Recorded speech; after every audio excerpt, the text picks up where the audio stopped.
আলহামদুলিল্লাহ, সম্মানিত ভিউয়ার্স, আপনারা দেখতে পাচ্ছেন আমাদের ঘিরে ধান লাগানো হয়েছিল। কত সুন্দর হয়েছে ধানগুলি।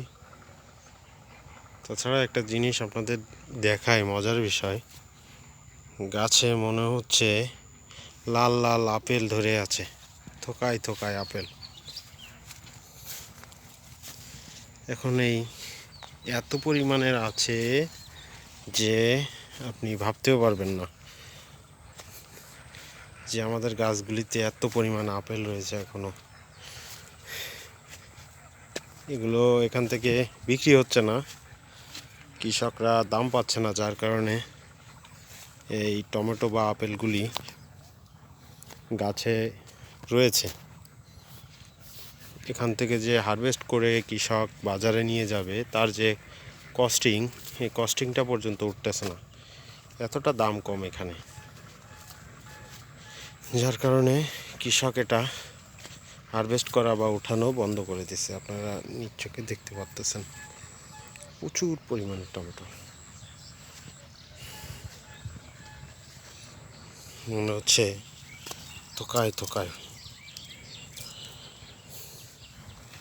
লাল লাল টমেটো, পাকা পাকা আপেল।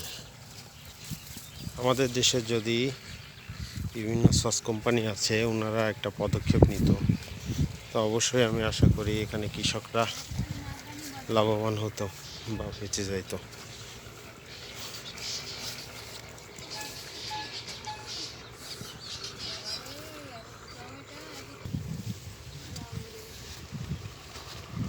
প্রচুর টমেটো রয়েছে গাছে।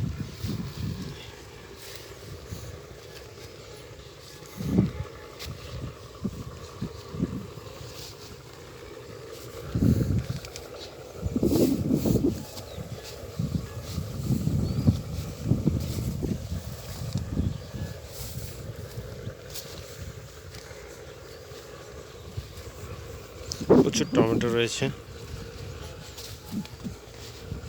দেখতে পাচ্ছেন।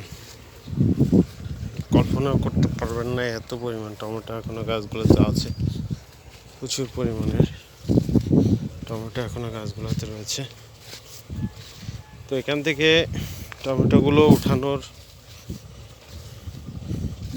কস্ট যেটা রয়েছে, এটা উঠতেছে না, যার কারণে কৃষক আর উঠাচ্ছে না ফসলগুলি, টমেটোগুলি এভাবেই পড়ে রয়েছে।